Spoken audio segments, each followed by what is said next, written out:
Hi dears, എല്ലാവർക്കും നമസ്കാരം. ചെമ്പനീർ പൂവിൻ്റെ നാളത്തെ പ്രമോ വിശേഷത്തിലേക്ക് എല്ലാവർക്കും സ്വാഗതം കേട്ടോ. അങ്ങനെ നമ്മുടെ ശ്രുതിയും സച്ചിയും ശ്രീകാന്തും ഒക്കെ കൂടി സംസാരിച്ചുകൊണ്ട് നിൽക്കുക. ഈ സമയത്താണെങ്കിൽ ശ്രുതി പറയുന്നുണ്ട്, അതെ എൻ്റെ പൊന്നടാ, ഒന്നും പറയണ്ട, ഈ അമ്മായിയപ്പന്മാരൊക്കെ മൊത്തത്തിൽ ഒരു പ്രശ്നമാടാ. എൻ്റെ അമ്മായിയപ്പൻ ജയിലിലായി പോയല്ലോ, ഇല്ലായിരുന്നെങ്കിൽ പുള്ളിക്കാരൻ എന്നെ നന്നായിട്ടൊന്ന് സഹായിച്ചേനെ. ഇനിയിപ്പോൾ പറഞ്ഞിട്ട് കാര്യമൊന്നുമില്ല, മലേഷ്യ ജയിലിൽ കിടക്കുന്ന അങ്ങേര് എന്നെ എങ്ങനെ സഹായിക്കാനാ. എന്തായാലും ശ്രീകാന്തേ, നീ നിൻ്റെ അമ്മായിയപ്പനുമായിട്ട് ടൈപ്പിൽ തന്നെ നിൽക്കണം കേട്ടോ. സച്ചിയാണെങ്കിൽ ഇതൊക്കെ കേട്ടിട്ട് പറഞ്ഞു, പിന്നെ അമ്മായിയപ്പൻ, എനിക്ക് പിന്നെ അമ്മായിയപ്പൻ ഇല്ലാത്തത് കൊണ്ട് സഹായത്തിന് ആരും തന്നെ ഇല്ല. ഓ, നിനക്കിപ്പോൾ ഒരു അളിയനുണ്ടല്ലോ എന്ന് നമ്മുടെ സച്ചിയോട് ശ്രുതി പറയുക. അങ്ങനെ ഈ കാര്യങ്ങളൊക്കെ ഇവർ സംസാരിച്ചുകൊണ്ട് നിൽക്കുമ്പം, ഞാനേ ഇന്നിവിടെ കിടക്കാമെന്ന് വിചാരിച്ച് വന്നതാ. നിങ്ങളുടെ കൂടെ എത്ര നാളായി നമ്മളെല്ലാവരും കൂടെ ഇങ്ങനെ ഒന്ന് സെറ്റപ്പായിട്ട് കൂടിയിട്ട്. അത് ശരിയാ. അങ്ങനെ ഇവന്മാരൊക്കെ അവിടെ കിടക്കാൻ തുടങ്ങുന്ന സമയത്ത് നമ്മുടെ ശ്രുതിക്ക് കോള് വരിക. വിളിച്ചത് ശ്രുതിയാണ്.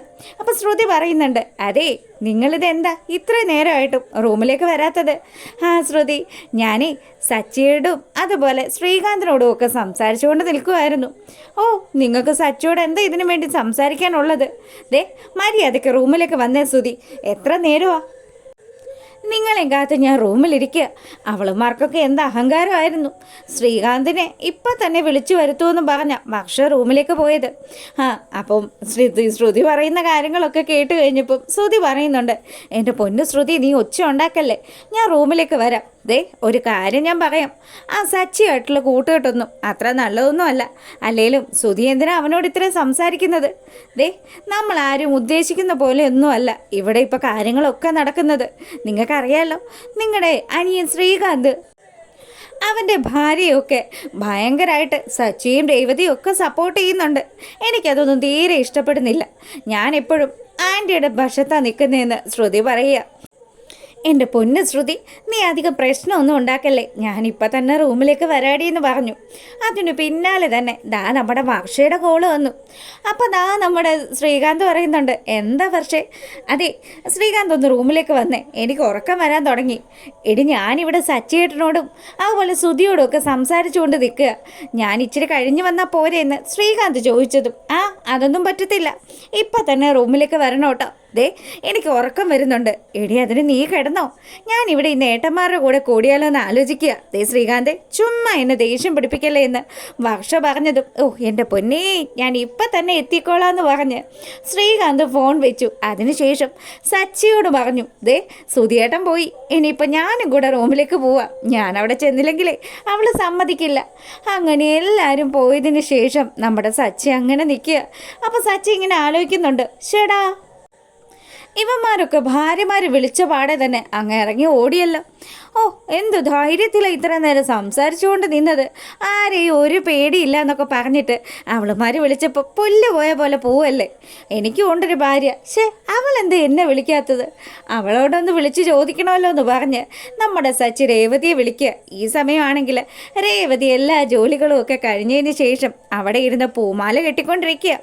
ആ സമയത്താണ് നമ്മുടെ സച്ചി വിളിച്ചത്. അങ്ങനെ രേവതി ഫോൺ എടുത്തതും, എന്താ സച്ചിയേട്ട വിളിച്ചത്? അതെ, നിനക്ക് എന്തെങ്കിലും ഉത്തരവാദിത്വം ഉണ്ടോ? ഉത്തരവാദിത്വം ഉണ്ടോന്നോ? എന്താ നീ എന്താ എന്നെ വിളിക്കാത്തത്? അതിനിപ്പോൾ സച്ചിയേട്ടനെ ഞാൻ എന്തിനാ വിളിക്കുന്നത്? അതെ ഉത്തരവാദിത്വം വേണം. ഇവിടെ ശ്രീകാന്തിനെ വർഷ വിളിച്ചു, ശ്രുതിയും വിളിച്ചു. അതുകൊണ്ട് നീ എന്താ എന്നെ വിളിക്കാത്തേ? അല്ല, നിങ്ങളല്ലേ മേളിലാണ് കിടക്കുന്നതെന്ന് പറഞ്ഞ് കിടക്കയൊക്കെ എടുത്തുകൊണ്ട് പോയത്. പിന്നെ നിങ്ങളെ ഞാൻ എന്തിനാ ഇങ്ങോട്ട് വിളിക്കുന്നത്? ഞാനിവിടെ ഇരുന്ന് പൂ കെട്ടിക്കൊണ്ടിരിക്കുമായിരുന്നു. എന്നാലും രേവതി, അവരൊക്കെ വിളിച്ചപ്പം, അവരുടെ ഭാര്യമാരൊക്കെ വിളിച്ചപ്പം അവന്മാർ റൂമിലേക്ക് പോയി. ഞാൻ മാത്രം ഇവിടെ ഇങ്ങനെ കിടക്കുകയല്ലേ. അതുകൊണ്ടിപ്പോൾ ഞാനെന്ത് ചെയ്യണമെന്ന് സച്ചിയേട്ടാ പറയുന്നത്? നീ വേഗം തന്നെ എന്നെ ഒന്ന് തിരിച്ചു വിളിക്ക്, എന്നാലല്ലേ എനിക്ക് നിന്നോട് ഇതുപോലെ സംസാരിക്കാൻ പറ്റുള്ളൂ. എൻ്റെ പൊന്നേ, സമ്മതിച്ചിരിക്കുന്നു. നിങ്ങളാദ്യം ഫോണെന്ന് വെച്ചേ, ഞാൻ ഇപ്പോൾ വിളിക്കാമെന്ന് പറഞ്ഞ് രേവതി ഫോൺ എടുക്കുക. അങ്ങനെ നമ്മുടെ സച്ചിയെ രേവതി തിരിച്ചു വിളിച്ചു. അപ്പോൾ സച്ചി പറയുന്നുണ്ട്, രേവതി എന്താ വിളിച്ചേ? അതെ, റൂമിലേക്ക് വരുന്നില്ലേ സച്ചിയേട്ടാന്ന് ചോദിച്ചതും, ഇപ്പം വന്നേക്കാമല്ലോ. അങ്ങനെ സച്ചി ഫോൺ വെച്ചതും രേവതിക്ക് ചിരി വന്നിട്ട് വയ്യ. അവളാണെങ്കിൽ ഭയങ്കരമായിട്ട് നിന്ന് ചിരിക്കുക. സച്ചിയുടെ ആ ഒരു ഭവ്യതയും സച്ചിയുടെ സംസാരമൊക്കെ കേട്ട് കഴിഞ്ഞപ്പം രേവതിക്ക് വലിയ ഇഷ്ടമായി കേട്ടോ. അങ്ങനെ ആ ഒരു സീനൊക്കെ കഴിഞ്ഞു. പിറ്റേ ദിവസം രാവിലെ ആയതും നമ്മളെ കാണിക്കുന്നത് നമ്മുടെ രേവതിയെ കൊടുക്കാനുള്ള പൂക്കളൊക്കെ എടുത്ത് ഒരു കവറിനകത്താക്കി രേവതി അതൊക്കെ ഫ്രിഡ്ജിനകത്ത് വെച്ചു. അപ്പം ചന്ദ്രമതി അങ്ങോട്ട് വരിക. ഓ എൻ്റെ ദൈവമേ, ഇവളെ കൊണ്ട് എല്ലാ ദിവസവും പ്രശ്നങ്ങളാണല്ലോ. എടി, നീ ഇന്നും ആ പൂക്കളൊക്കെ എടുത്ത് ഫ്രിഡ്ജിനകത്ത് കയറ്റിയിരിക്കുവാണോ?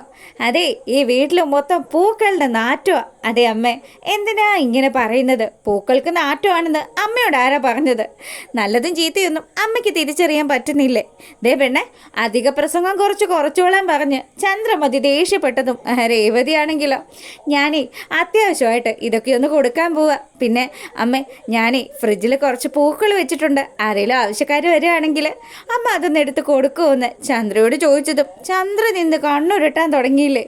ചന്ദ്രമതി പറയുന്നുണ്ട്, അതേ, ഇപ്പം എന്തായാലും എനിക്ക് സൗകര്യമില്ല. ഈ വീട്ടിലെ ഫ്രിഡ്ജിനകത്ത് പച്ചക്കറികൾക്ക് പകരം ഇപ്പം നിൻ്റെ ഉണക്ക പൂക്കളാണല്ലോ ഇരിക്കുന്നത്. അതേ, പൂക്കൾ വാടിപ്പോകാണ്ടിരിക്കാനാണല്ലോ വെള്ളം തളിക്കുന്നത്. അതുപോലെ നീ ഏത് നേരവും ഇങ്ങനെ വെള്ളം തളിച്ച് നടന്നിട്ട് ഒരു കാര്യമില്ല രേവതി. എന്നാൽ ഒരു കാര്യം ചെയ്യാം, ഞാൻ ഈ വീടിന് മുഴുവനും വെള്ളം തളിക്കാം. നിന്നോടൊന്നും പറഞ്ഞിട്ട് ഒരു പ്രയോജനമില്ല. നീ എടുത്തുത്തരേ പറയുള്ളൂ. എടി, അഹങ്കാരമല്ലേടി നിനക്കെന്ന് പറഞ്ഞതും രേവതിയാണെങ്കിലോ, എനിക്കിപ്പോൾ അമ്മയോട് സംസാരിക്കാൻ തീരെയും താല്പര്യമില്ല. ഞാനേ പുറത്ത് പോവാന്ന് പറഞ്ഞ് അവൾ ആ കവറും ഒക്കെ ആയിട്ട് വെളിയിലേക്ക് പോവുക. അങ്ങനെ നമ്മുടെ ചന്ദ്രമതി ആണെങ്കിലോ, എന്ത് കഷ്ടമാണ്. ഈ പെണ്ണിനെ കൊണ്ട് ജീവിക്കാൻ പറ്റാത്ത അവസ്ഥയാണല്ലോ. അങ്ങനെ നമ്മുടെ ചന്ദ്ര കാലൊക്കെ കയറ്റി വെച്ച് അവിടെ അങ്ങനെ ഇരിക്കുക. ഈ സമയമാണെങ്കിൽ നമ്മുടെ വർഷയുടെ അമ്മ അങ്ങോട്ടേക്ക് വരിക. അപ്പം ഇവരെ കണ്ടതും ചന്ദ്രമതി ആണെങ്കിൽ വലിയ ഭവ്യതയിൽ എഴുന്നേറ്റ് നിന്നു. എന്നിട്ട് ചോദിച്ചു, അല്ല, ഇതാരേ വരുന്നത്? വർഷം കൊണ്ട് അമ്മയാണല്ലോ, പിന്നെ എന്നെ കൊണ്ട് വിശേഷം എന്നൊക്കെ ചോദിച്ച് വർഷയുടെ അമ്മ മഹിമയെ വലിയ കാര്യത്തിന് വിളിച്ചിരുത്തി. അപ്പം മഹിമയാണെങ്കിലോ, മക്കൾ ഇങ്ങോട്ട് പോകുന്നല്ലോ, അതുകൊണ്ട് തന്നെ അവരെ ഒന്ന് വന്ന് കണ്ടേക്കാന്ന് വിചാരിച്ചു. അല്ല, എന്താ ചന്ദ്രമതി അമ്മേ പരിപാടി എന്താന്ന് ചോദിച്ചതും, എന്ത് പരിപാടി, ഇവിടെ അങ്ങനെ ഇരിക്കുക. ഈ സമയമാണെങ്കിൽ കറക്റ്റായിട്ട് അങ്ങോട്ടേക്ക് കുറച്ച് പൂവും ചോദിച്ച് ഒരു ചേച്ചി വരിക. ചന്ദ്രയ്ക്കാണെങ്കിൽ നല്ല ദേഷ്യം വരുന്നുണ്ട്. അല്ല, എന്താ നിങ്ങളിവിടെ വന്ന് നിൽക്കുന്നത്? അതെ, എനിക്ക് കുറച്ച് പൂ വേണമായിരുന്നല്ലോ. എന്തോരം പൂ വേണമെന്നാ? ഇവിടെ പൂ വയ്ക്കുന്ന ആളൊന്നും ഇവിടെ ഇപ്പോൾ ഇല്ലല്ലോ. അവൾ പുറത്തേക്ക് പോയിരിക്കുക. അവൾ വന്നു കഴിഞ്ഞാൽ മാത്രമേ നിങ്ങൾക്ക് പൂ തരാൻ പറ്റുള്ളൂ. എൻ്റെ പൊന്ന് ചേച്ചി, ഇച്ചിരി പൂ ആ കൊച്ചിവിടെ വെച്ചിട്ട് പോയതല്ലേ, അതൊന്ന് എടുത്ത് തരുന്നതിനാണോ ഇത്രയും വലിയ പ്രയാസം? നിങ്ങൾ പൂക്കട ഓണറിൻ്റെ അമ്മയല്ലേ, അപ്പോൾ അതുകൊണ്ട് നിങ്ങൾക്ക് പൂവൊക്കെ എടുത്തു തരാം. അങ്ങനെ ഇതൊക്കെ കേട്ടുകൊണ്ട് നിൽക്കുകയാണ് നമ്മുടെ ശ്രുതിയാണെങ്കിൽ നല്ല രീതിയിൽ സന്തോഷിക്കുന്നുണ്ട്. ഇവർക്കിത് തന്നെ കിട്ടണമല്ലോ എന്ന്. അങ്ങനെ ആ ചേച്ചിയുടെ നിർബന്ധവും നമ്മുടെ വർഷയുടെ അമ്മയുടെ നിർബന്ധവും കൂടി കാരണം ചന്ദ്രമതി അവർക്ക് പൂ എടുത്തു കൊടുക്കുന്നതാണ് നാളത്തെ വിശേഷത്തിലുള്ളത്.